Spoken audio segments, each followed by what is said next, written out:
Today, I'm talking about inspiring joy in the library ecosystem. And I don't know, I'm sure when everyone heard that theme, because I believe it's the theme of the upcoming conference, it's a theme. And we all probably looked at it and went, okay. Because I love it, I really do. But it did take me a minute, because joy is not a word that I'm normally associating with sort of professional development and conferences. And so I am a word buff. I love words. I annoy my wife because I look at etymology of words and I say, do you know what that means? And she's like, I know what it means if you tell me what it means, right? And so I wanted to spend a little bit more time on that word that is interesting. It's also appropriate because we're in gingerbread season and we're seeing it everywhere. And it's showing up on, it's all around my house with garland around it. And I wanted to spend a little time thinking and talking about joy. And so as I began looking at this word, I found some sort of obvious things that probably have already been discussed today, so I apologize. But I did make a discovery. The discovery was not that there's a noun form of joy. It turns out there's a noun form of joy, which is kind of like, yeah, I have joy, I give joy, joy is with me, of joy, whatever, right? The sense of happiness, tears of joy, a thing that can cause joy, the joys of Manhattan, etc. So far, so good. Pretty easy. Dave didn't come here for an English lecture, but stick with me. What I didn't know is that joy can be a verb. This is honest God, which is to rejoice. I felt shame that I ever joyed in his discomfort of pain. That might be the most passive-aggressive example of a definition I've ever seen, right? It's not like, I went out and joyed. It's like, no, he was miserable and I joyed in it. We'll stick with that for a minute.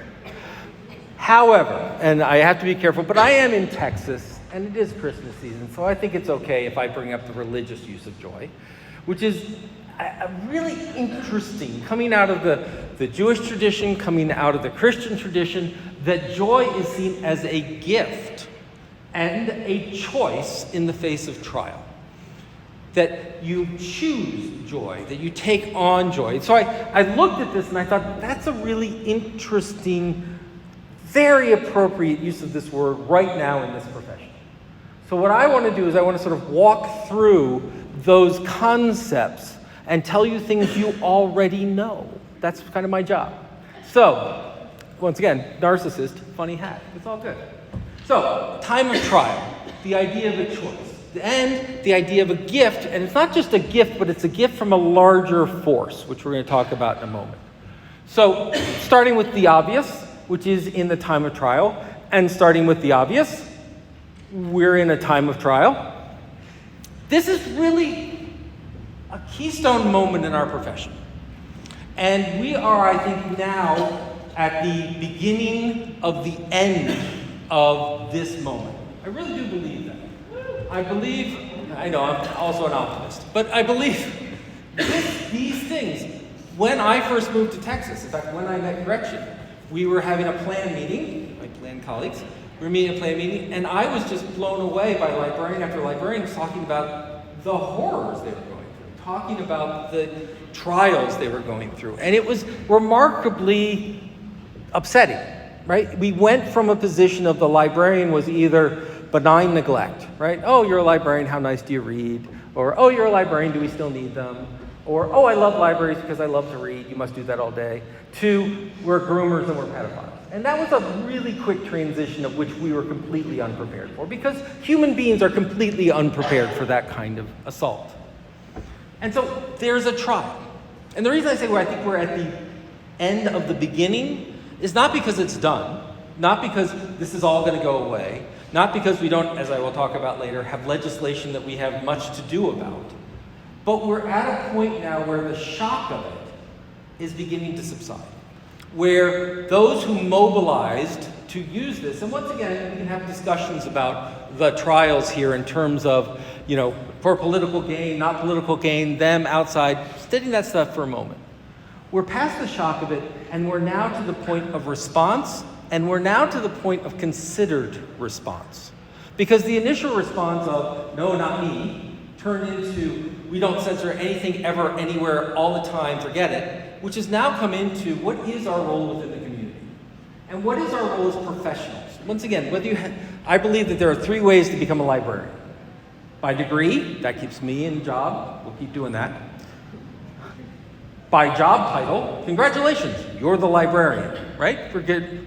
And by spirit, that we know many people out there that are librarians, not just because they have a well-organized nightstand full of materials alphabetically organized, or the kind that take physical pain when they see people organizing books by color, right? And I believe the idea of sort of taxonomies and local collection strategies, but even that's like, oh no, that's a step too far. Or worse, did anyone see putting books spine in first? What the hell is that about? Okay, anyway, so librarian by spirit, you get my point. We have a lot of them. In fact, I think, and I'm not very familiar with our current mayor, but I was in this room when they were starting the strategic planning process, and the former mayor came in and eloquently spoke about the power of libraries and what they could do with Austin. And I was like, librarian by spirit. We have these people who really truly believe in the idea of helping and building our communities through knowledge. Right? I think we heard a little bit of that just at our previous speaker. Right? That idea of how we can make this impact. So we're to the point now where we're being able to talk about that's professionalism. We provide a vital service. It's not just whoever gets to yell the loudest. We now have services and collection development policies, and we now have law. We now have 3 for 3 cases where the law is on the side of how librarians work, right? So we're in a place where we do have to renegotiate, as any dynamic profession does, renegotiate our role within the community. One, to highlight that it exists. We now are seeing that this is an important thing. I mean, if anything else, the attacks on libraries have gone from you're quaint and you're obsolete to you clearly have control over the youth of America. I mean, think about the investment of power that these folks have given us. I have chosen this book. We've moved from cats being associated to libraries to like us sitting and stroking them in a chair, looking out as our control. You want genderqueer, Mr. Bond, right? Whatever it is. So we're moving around this, but it is a time of trial. And to me, the time of trial, this was where it started. Loud voices, public meetings, organized, understanding that, by the way, these are techniques that were developed during the 1930s and 1940s by people like Saul Alinsky and the radicals are being used in this area. We've moved past that. And to me, we've moved into a more dangerous area, which is the trials no longer come from the loud voices in our boardrooms. They come from loud voices in our legislatures. This, to me, is a really interesting moment. And it's a dangerous moment because now we're looking at power. Now, communities, whether they're a community of where you live, a community of where you study, a community of where you work, a community of where you teach, our communities have always had power in our libraries. We have always sought to make our collections and our services reflect our communities, but also reflect all of the community and to enhance the community. Right? If all we were doing is giving the community what my mother, whom I love, lives in a tiny little village outside of Cincinnati, Ohio called Glendale, Ohio. Cincinnati? All right, very good. So I grew up in Cincinnati. To let you know what this, and I'm just going to tell you, let me put my silver spoon right here on display for a moment. Glendale is where, if you've ever heard of the company Procter & Gamble, Tide, right? Glendale is where Procter & Gamble lived, and they built a train track from downtown Cincinnati to Glendale so that they could go back and forth every day. It's like this little piece of greenery on a map, which is all right? So, fair enough. Around Glendale, there are about like 10 different public libraries. But to be a good community, they needed a library. So, of course, they built a library. They didn't actually build, they took a community center, and they were going to have a library by volunteers. And what did they do? They went to the community and said, we're building a library. And what they asked for was not money, they asked for their used books. So they filled this community center full of their used books. And they sat patiently waiting for people to come borrow their own used books. And ironically, they didn't come. It didn't work that way. So we've always known that our collections and our services and our materials is not just about being like the community, but to challenge and force the community to be better. to improve, to learn more, to make smarter decisions, to find meaning, right? That's what it is. And this concept of neutrality and unbiased and objective, throw it away. Because the other good point, and I think there are good points to these trials, is that we've learned that what we used to call neutrality, objectivity, and bias was not true.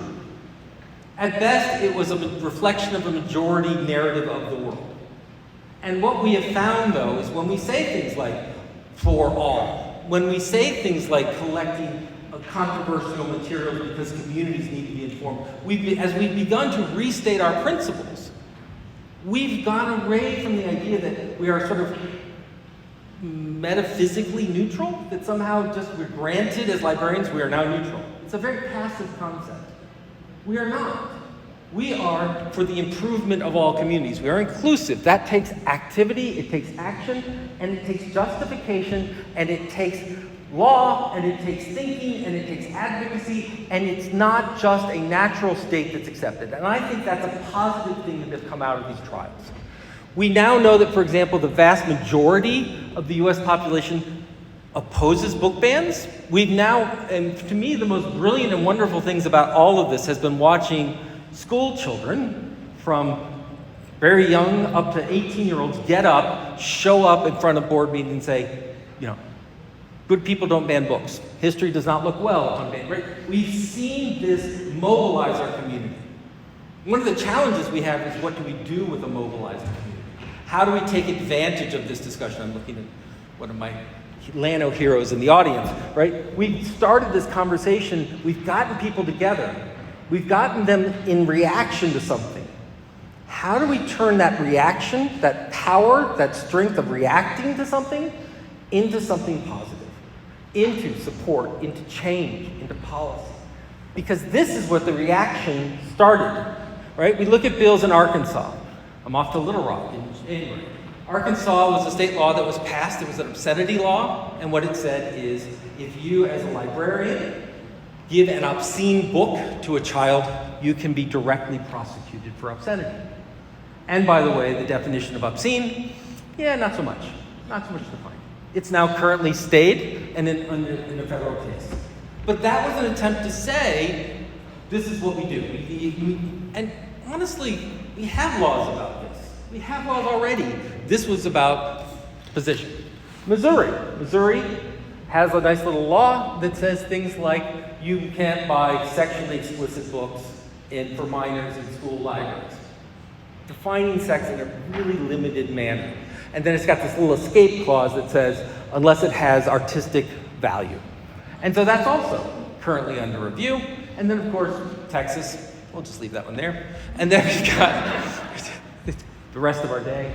But in Florida, this is the Don't Say Gay bill, which is the idea of how representation, inclusivity, diversity, equity, et cetera, can happen in the classroom and how that impacts that. So we've now seen this enter into a legal strategy. Now, the bad news is, I don't think we're thrilled with these bills. The good news is, most of the bills have been in some way stopped or halted because we have legal guardrails in place, mostly at the federal level. The other good news is, it sets it in a process of debate and advocacy. Right? It's one thing to have mad people show up at your doorstep and go like this. It's another thing to say, this is the process by which a law gets passed, and its input is testimony and material. That's a process that is open. It could be more open, but it's open. So we are clearly in a time of trial. What I will remind you, and we'll come back to in a moment, is it's not just us, right? I don't know about you, but I have a hard time watching the nightly news. Right? We're in a time of ideological division. We're in a time of war, literal war. We're in a time of refugee crisis. We're in a time of climate crisis. This is a lot. This is a lot. And we forget that as librarians, we're also human beings living in a world where a lot is going on that is pressing on us on a regular basis. We are clearly in a time of trial. We are clearly in a time of stress. I want you to bookmark this for a moment. We'll come back to it in a second. So, the other part that I take from this definition, from this tradition, is that joy is a choice. And I really appreciate this. There's speakers that talk about the difference between joy and happiness. Happiness is an emotion. Happiness is something you feel. Happiness sort of happens. Joy is a choice. And when we think about choice, we need to think about what is our response to challenges coming before us. And I know you had a session earlier today on AI, so let me do a bad job of trying to repeat parts of it. But let's bring up AI. This is one of my favorite pictures of myself. I decided not to wear the third arm today because it freaks people out. Right? But this is when people look at AI, when people look at images, this is hilarious. I mean, it's just like, you're like, yeah, it's going to take over the world. I should have put this picture up. I thought for fun I would do my Christmas card this year. I'd have AI-generated images. And I'll show it to you later. But I said, a family of 4. The father is bald with a beard. The mother is female with Italian and 2 boys that are tall. And I swear to God, not only did it have more arms than were allotted, but it had more people. And it had 5 different people in the picture, and one of the best responses was, yeah, it's going to take over the world. It can't even count, right? Yeah. So we got a lot to worry about. But here's the deal with AI. First of all, let's realize for a moment 2 things. First, everything right now is AI. Just everything's AI. If you look at this image, every slide up here has had AI as part of it. Even the boring ones with just text came from built into PowerPoint. In fact, the swirly book at the beginning, I typed into a blank slide, joy in the library ecosystem, and it said, how about this? That first slide is literally designed by an AI system built into the latest version of Microsoft. The stupid bullets of choice and whatever is designed by a layout that Microsoft suggests for design criteria. And then, of course, images being reproduced. So AI is everywhere. And this is just what we've seen. AI is in your watch. AI is in your phone. If you listen to Spotify, I don't know if I have any Spotify friends, did you get yesterday the disappointing news of what you've listened to the most this year? I'm a Brandy Carlisle. Awesome. But however, my genre is soft rock. And I'm like, because like in February I had an ABBA moment. I mean, that was, and now I'm forever branded as soft rock. It's just like going through Instagram. It's like, for a month it was just all ADHD going back and forth, which clearly fits. But still, I wanted to see dancing videos.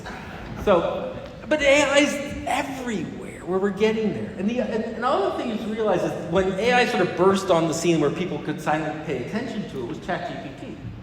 ChatGPT literally just celebrated its first birthday. It's been 1 year since we talked about ChatGPT, since we've talked about image generation, since we've integrated into Photoshop, since we've integrated into Microsoft. That's 1 year of task, right? That's a lot, and that's quick. And we have a choice. We can look at AI, and we can say, that's an existential crisis, that's a challenge, that's going to be what puts us out of business. I was just talking to my colleague at Austin, who said that you start it's the lights I'm pretending to.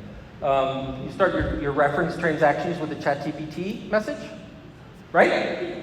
Is that all right for me to repeat? I'm sorry. Don't tell her boss. She's not here, right? No. All right, we're good. Great. To be clear, it's a brilliant strategy because it identified keywords that you can then take and do other referencing databases. And it's kind of the Wikipedia approach, right? It's smart. It's brilliant. Okay? So it changes how we're doing this. This is all within a year. But it's a choice. The choice is, now they're not going to need us anymore. Now they're going to be able to do this and they're going to do that. I have to say I've been really surprised in a most positive way that across librarianship and academic and public and schools, there's actually been a very positive response to AI. It's like, this is cool. We can use this. This is interesting. As opposed to our colleagues in publishing, which are sitting there going, this is an existential crisis. This is going to put us out of business. Did you hear that Amazon, with their self-publishing platform, had to limit authors to 3 books a day? You can only submit 3 books a day. Now, let me be clear, when you come up with a rule that you can only do 3, that means someone was doing a lot more than 3 at a time. And I mean, Danielle Steele can only write so fast. Anyway, and now she really can. But anyway, so it's a choice about what are we going to do about this technology? How are we going to look at this? I think that some of the amazing positive things we can do in AI, against when we look at this, instead of looking as a trial, is we can choose to look at it as an opportunity. Storytelling. Once again, I'm sitting there going, every part of this was generated by AI. I was an illustration major when I was an undergraduate. I could never have painted something this nice, and it took 58 milliseconds. But now I can use it to prove a point, and I can let something else create it. I can let ChatGPT, when I have that writer's block, give me the first paragraph to at least begin to edit and react to. I can take someone who doesn't have high literacy skills, and they can come in, they can enter their ideas, generate a script, input, create an automatic narration, drop that into an image generator, and they can begin to share their life experience where before they were muted by their abilities. That's something different. One of the things that we're seeing in higher education is, of course, lots of new AI programs. Come get your master's, come get your undergraduate program, come get your, right? But what's amazing is they're not in computer science departments. There's now a data science program coming out of psychology at the University of Texas. What they're realizing is what ChatGPT and these AI systems do better even than cribbing your next term paper, they write code. You can go in and say, I'm doing a website, I want this code, and it will generate for you even if you've never typed a line of code before. So now when you want to express something, when you want to build a new website, if you go to Wix and get a free website, it says, oh, tell me about your business. Type, type, type, type, type. How does this look? Oh, that's awesome. Right? So it can be used to enhance storytelling, to get our communities to have their authentic voices represented in our collections, represented in our communities, and amplified out. Training, there's a huge opportunity in terms of how do we prepare people to work in this environment? How do we get them to see this opportunity? Small businesses now need everything from the Austin Community College to the University of Texas to their local library to the school library to come in and say, I do business X. I have no idea what I'm going to do in this world. My wife is a travel agent, right? By the way, if you ever get the comment about, do we still need librarians? Be a travel agent. It gets... Of course, being a travel agent, they also get to spend $50 a day to go on cruises, so it's okay. They cry themselves over a margarita. But my son and I were arguing about AI and how it's going to destroy the world, as one does. And she's sitting there, she's finally like, tell me why this matters to me.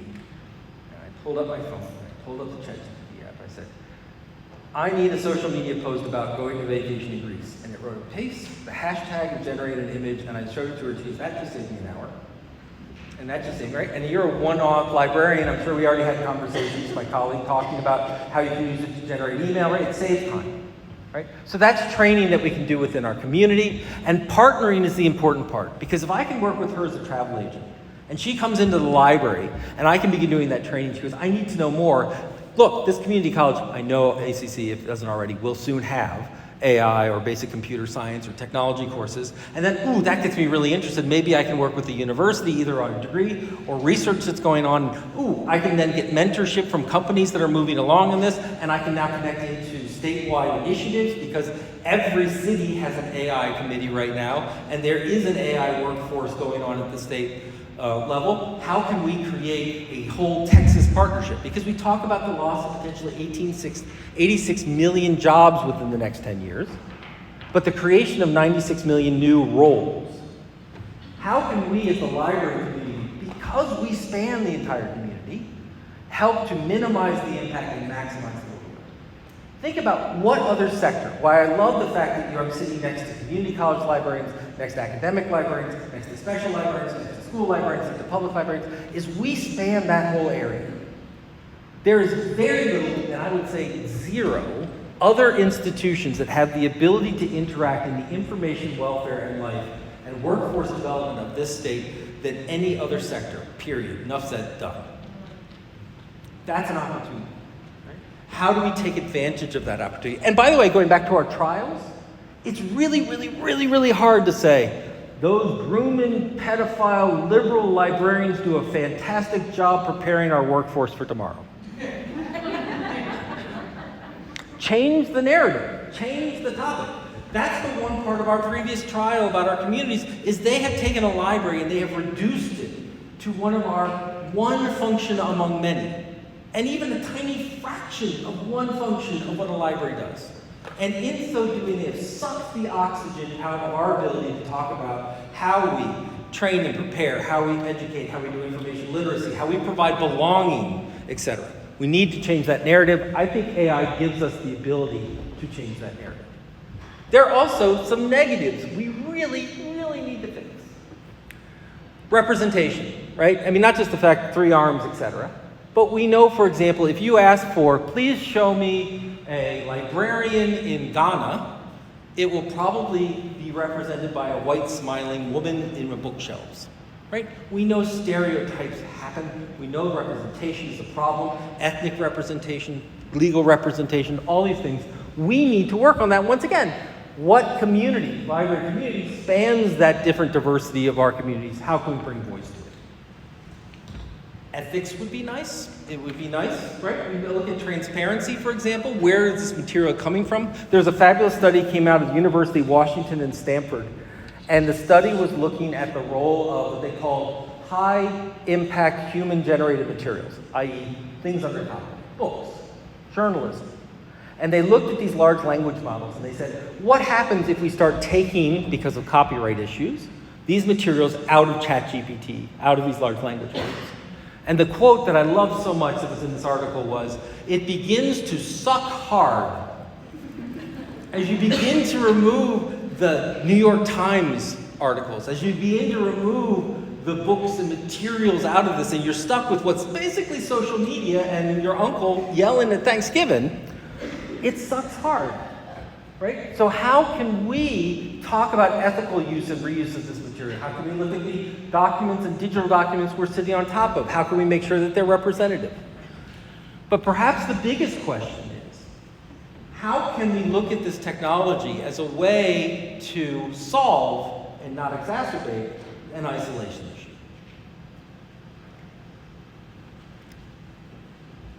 Stick a pin in that for a moment. So, pin number 1, the world sucks. Pin number 2, AI needs some help. Number 3 is of this concept. It's a time of trial, check. We have a choice of how we're going to respond to it, check. We have power. I mean, once again, take my previous speaker for a moment. Did you hear in his voice, besides brilliance, and I'm not going to attempt to rap, did you hear the reverence he had for it was in the library? I was at the library. Our communities, there's still a lot of prestige. And that we need to talk about, once again, joy coming as a gift. And this is where, if we think about it for a moment, in the religious tradition, and I know it's too small to read, it would be talking about communion, a gift from God. That in essence, St. Paul writes about, it is wonderful to live in a time of trials and receive the gift of joy from God. But if you think about communion for a minute, it's a fabulous word. Because it's the same Latin root that is behind common, community, and communications. It has come from us together. The ecosystem, and I saw the lovely graph of the different library types, we are the source of our joy. Not you, though I'm sure you're very joyful, right? But all of us, right? It's all of our ability to call up and say, you just had a bad day. It's okay. I'm dealing with this. All right. 1, do you want an answer or do you want an ear? That's always a good question to ask before you hear these things. But we begin to talk about that sort of support. We begin to talk about support. We begin to talk about gifting ourselves our own support and our own joy. And if you look at this, by the way, I need to take a moment. If you haven't read it, go read this article on vocational awe. Ms. Etra does a brilliant job, and she says part of the problem that libraries have are people like me getting up and telling you, you are a vocation, it is a service, you are meant to suffer for the greater good. That's crap. You should be paid. You have labor, you have rights, you need support. If you're dealing with the idea of people knocking on your door and yelling at you, you need to understand that that is an HR situation, not a dedication to the field question. So I want to be really clear, what I'm not asking you to do is suffer, because suffering is good. What I'm asking you to do is support each other. And part of how we support each other is how we manage each other, how we pay each other, and how we recognize each other. So I just want to be really clear that as I'm talking about religious joy, I am not asking you to be martyrs for the cause.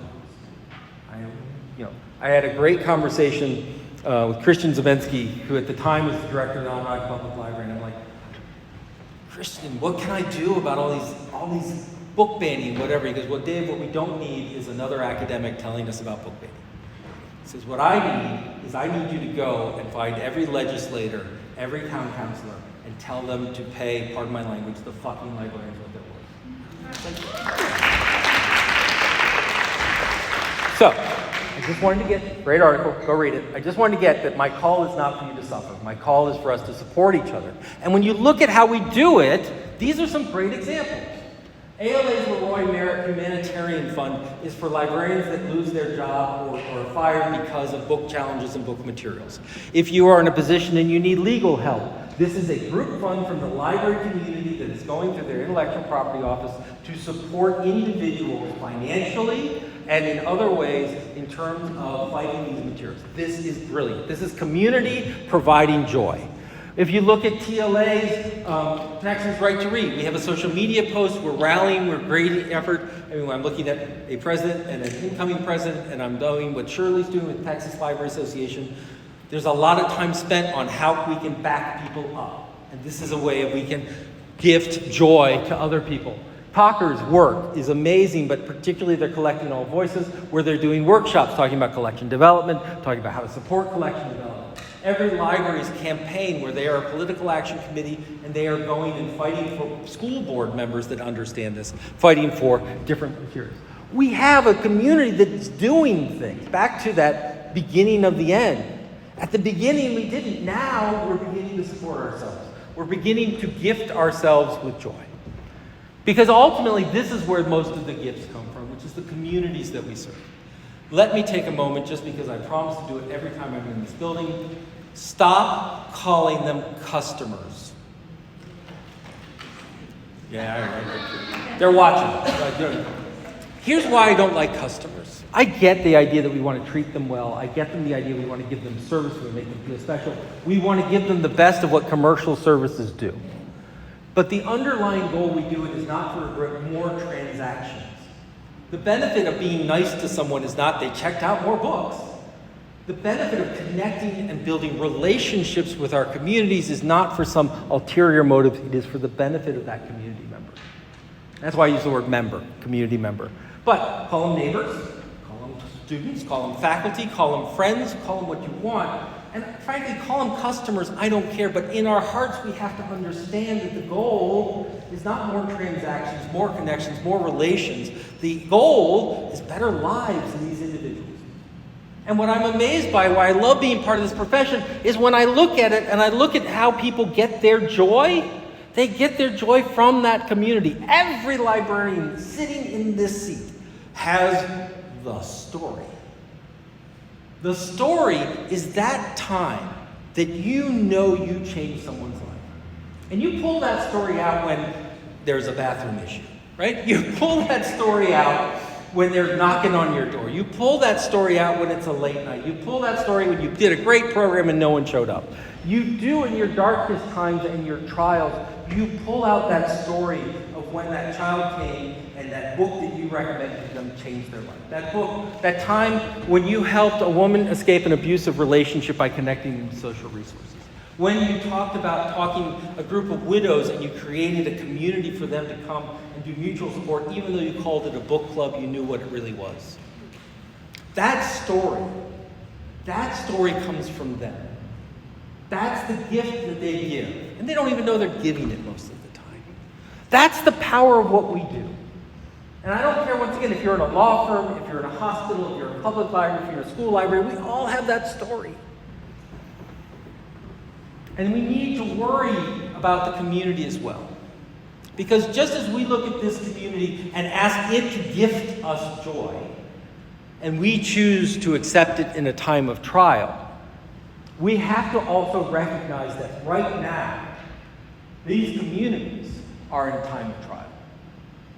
Remember I mentioned about AI and I talked about the idea of we need to worry about isolation?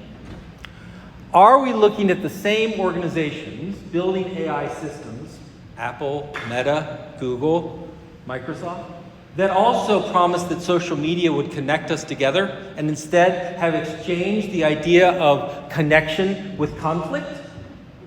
where they promised the idea of creating community. What they realized is they created engagement. Engagement is a monetized amount of time and eyeballs on ads. They realized they could do that better by getting you angry than by getting you connected. These are the same institutions that are now saying, don't worry about AI, we got this. I'm not worried about 3 arms. I'm not really worried about my bad Christmas card. I'm worried that as soon that idea about telling that story, using the AI for people to tell their authentic story and share it, people are going to be able to create a story that they live in alone. We already know that, for example, in gaming, and I love when he talked about kindergartners. I'm like, well, when I dropped my child off at kindergarten 20 years ago, my kids are gamers. And they say it's a different world now. It used to be trying to program a boss, and then what you're really trying to do is figure out where the program has got right in the tree. Now with AI, it's tough. Those games have become more engaging. Those games have become more absorptive of people's attention. And then once again, a community that just like you are dealing with what's happening in the Middle East, what's happening in Ukraine, what's happening with, I have a colleague who's going to Phoenix next week. I said, make sure you bring your own water, right? That we're dealing with a climate crisis. Our communities are dealing with that as well. We need to talk about the responsibility we have to give joy back to that community. This is officially the most depressing slide I have ever made in my entire life. It is an AI-generated image, as you might imagine. The prompt for this image was deaths of despair. And if you're not familiar with that phrase, get familiar with that phrase. That phrase comes from, first, a series of Princeton economists who were looking at data. And they were looking at data around mortality and lifespan. And it turns out that since about 1900, the way you define an industrialized nation is by an ever-decreasing mortality rate and an ever-increasing lifespan. We live longer. Now, during the 1918 flu and war, we dipped a bit, but since then, we live longer. And they looked at this data, and they found out that starting in 1990, that mortality rate was going back up, and the lifespans were going back down. And they began to look at it, and they began to say, is this a generalized trend? And what they first found was that in white men, middle-aged men, mortality was going up. By the way, since that, as you'll see in this graph, and these slides will be online, but you'll see that it's not just white males, it is people of any ethnic, but it's middle-aged folks. And what they found in these middle-aged folks is an increasing mortality rate. But it wasn't just that they were dying of heart disease. In fact, part of the reason that our mortality rate has gone down over a century has been heart care. We've gotten better at keeping people alive by giving them statins, lowering their cholesterol, being able to do surgical interventions. We've solved many cancers, right? We've done this. And they said, well, why are these people dying? Suicide, drug overdoses, complications of alcoholism.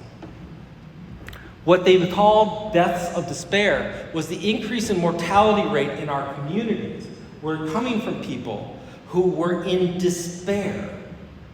And they were turning to drugs and suicide and alcohol as a way of numbing that despair. And these numbers are going up. And they kept looking and saying, what else is happening? And what they found is it wasn't white, and it wasn't male, and it wasn't this, and it wasn't that, and it wasn't rural, and it wasn't urban. Turns out it was 4-year college degrees. Now that's not a causation, but what they found is that if you look at the mortality rates in populations with those that middle-aged folks who do and don't have a college degree, they found a marked increase in deaths of despair among those without the 4-year degrees. Another fabulous book, since we're in the right crowd for this, called After the Fall of the Iron Tower, talks about higher education, because the answer is, I'm the problem. It's me. It's a Taylor Swift moment. Before World War II, going to college was rare, and it was considered meritorious, primarily by those who could afford to call themselves meritorious. After World War II, with the GI Bill, which was for the white soldiers returning, soon enough, most soldiers returning, we saw a massive increase in public higher education. College became accessible to all because the state picked up the price. During the 1960s in California, a certain governor at the time named Ronald Reagan decided that in fact you're benefiting from your college degree because it's setting you up for jobs, etc. So you should take on part of that cost. And so we went from the idea of the state supporting higher education to the state supporting partial higher education, and we released higher education to do what it does so well, which is charge you more and more and more for it. And so we've seen tuition skyrocket. We've seen healthcare skyrocket. We've seen a lot of reasons. But what happened was the myth of meritocracy never went away. We kept this idea that if you go to college and you work hard and you study hard, you get good grades, and you get through college, you'll have a good job. And we have lots of data to show it. If you want to know how to earn more over a lifetime, get a 4-year degree. Period. Enough said. Done. It's in the data. Even with the debt, which is horrendous and unethical. But I still take my paycheck and I can sleep at night. I don't know how. So we've made college more and more inaccessible. But what we've done is said, not because you couldn't afford it, not because we're charging you too much, but because you didn't have merit. You didn't get your scholarship. You didn't get your top grade. You're not in the top 10% graduating class in your high school in Texas. We've defined college as merit. And so when you are now without merit, growing in middle age with debt, growing in middle age where you're seeing opioid epidemics, you're seeing less opportunity, you're seeing all of these things, you see greater mortality. Surgeon General put out a report recently talking about the epidemic of loneliness, which is connected, which is not only you're not meritorious, but in fact, you're alone with those thoughts. You're less connected. The idea that loneliness could have the same effect on mortality rates as smoking 12 cigarettes a day has on your mortality rate. We now have actual, honest-to-God data that demonstrates social disconnectedness directly linked to early death in this world. I know, we're talking about joy. Stick with me.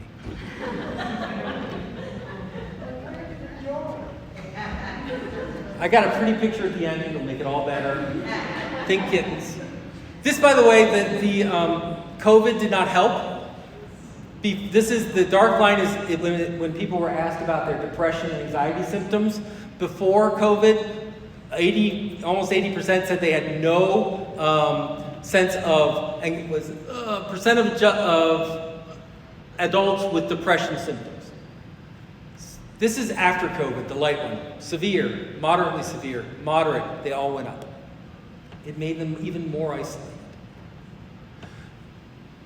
So, what we must ensure when we look at that choice of AI, when we look at the choice of what we do, when we look at the choice of services, we must ensure that the same tech giants that embraced confrontation for engagement don't use AI to isolate and disconnect. Here's the joy. Here's the thing. I've been in this is my quarter century as a professor. This year. For all that quarter century, I've talked about and built libraries, and been advocate for libraries. I've written books on libraries. I've talked about libraries. I've given hymns and sermons on libraries. And at the end of the day, I always come up with vague things like, we make the community more literate. We make the community, democracy's good. Oh, wow, libraries, warm, fuzzy, yay. You want to give joy back to our community. You want to talk about the mission of a library. The mission of a library is to save lives. Right? The joy is saving a life. When people come into this building, I don't give a damn if they get a book. I don't give a damn if they sit in a corner. I do give a damn if they don't talk to me. I see Director Weeks has joined us.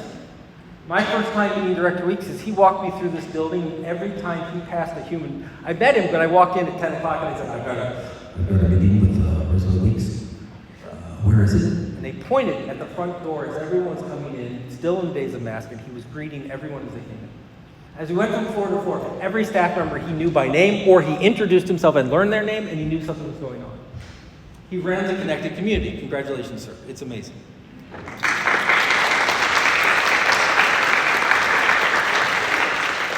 Central time in this game, Gretchen's down the front. When I went to New Braunfels, you showed me through a beautiful facility, and you talked about the idea of a rec center that was on the other side of town. and how this was a place where, particularly the Latino community, but a community came on a regular basis, and the question was what to do with it. And the answer was, we're just going to do it. And there was a lot of discussion about, well, is that what a library does, et cetera? And the answer that you got your staff to, which is amazing, is no, that's a community. That's what we do. We're there. And now you've just opened the new facility, correct? Congratulations. Brilliant. I can keep going, and you wish I did, but stick with me, right?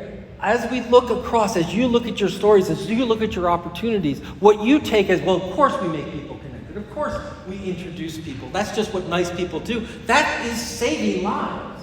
What we can talk about, whether it's ACC for people who can't afford the University of Texas, by God, they can come and get an education. And when they're there, they're going to have librarians and they let them know they matter. Right? I can talk about the people who go into a medical setting, and when they get the diagnosis from the doctor, the first thing they want to do is search Google for whatever the ailment is. And I know librarians will walk into that room and go, all right, let's do it together. This one's an ad. Crystals are not going to take care of that tumor. I'm sorry. Right? They walk that through it and they provide information therapy. School librarians, God bless you, school librarians. First of all, you're all brilliant, but I particularly want to call out the middle school librarians. They walk into your buildings picking boogers, and then they start to smell and hair comes out in interesting places. And I can tell you story after story of school libraries that become the refuge for the interesting people in school. Right? I talked to Sue Kowalski, who runs one in Pine Grove in upstate New York, and she said they came to me and they wanted to do a talent show. And I know these kids, they don't have a talent. But by God, she did it. And she even tells the story about one kid who was singing and kept backing up from the audience because he was nervous, and his head got caught in books behind him. And he's like singing and struggling, whatever. It's like the best story ever. And if you want to talk about joy, other people's suffering is it. But that kid, after they got down, after their hair was cut away from the book, said, I got to sing. I got to share. I got to tell the story. We need to give joy back to our communities. We need to talk about choosing joy in what we do in our profession. We need to talk about choosing joy in how we face our trials, and we need to be together to make that happen. But we have to understand that the ultimate source of our joy comes from the communities that we serve. Whether that community is where they live, where they study, where they work, doesn't matter. That's where the joy comes from. And we connect them, and it's not just so they get a book or they get a transaction or they read or they whatever. They walk out of this building knowing that they are better and they are loved, for lack of a better word, that they matter. That's the connection we can do. So next time when the budget happens, and next time when they come talking about a First Amendment audit, etc., you can say, excuse me, I'm a little busy saving lives over here. Because we're building and creating the future that we want. We don't want to live in a world where people can censor based on ideological purposes, because that doesn't help save lives and connect people who already feel marginalized. We want to build a future where students of all performances and age, whether they're going to universities or not, feel like they're part of it, feel valuable, feel worthy, and feel heard. We want to build a place where community college isn't a cheap alternative, but a great ramp into a future that they can create. We build that with our communities. The reason I hate customer, I'm sorry if you missed that, Roselle. The reason I hate customers, you don't build a community with a customer. You build a community with a neighbor, with a friend, with someone who matters, who's valuable, who understands. That's what we're about. And because I gave you the most depressing slide I've ever made in my life, I have to leave you with the happiest one I've made in my life, which is this one.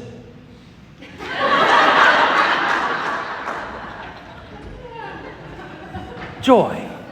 If you want to talk about the trials that we are in, if you want to talk about how we choose things, and if you want to talk about a gift, I look at this room as my gift to me, my origin of joy. When I understand what you do on a daily basis, and when it's dealing with the bathroom issue, and when it's dealing with the person who still can't figure out how to click a mouse, and all that other stuff, understand that you matter. And that in a in a honest-to-God, data-driven, we have honest evidence, causal way, you save lives. That is a matter of joy. Thank you for your time. I appreciate it.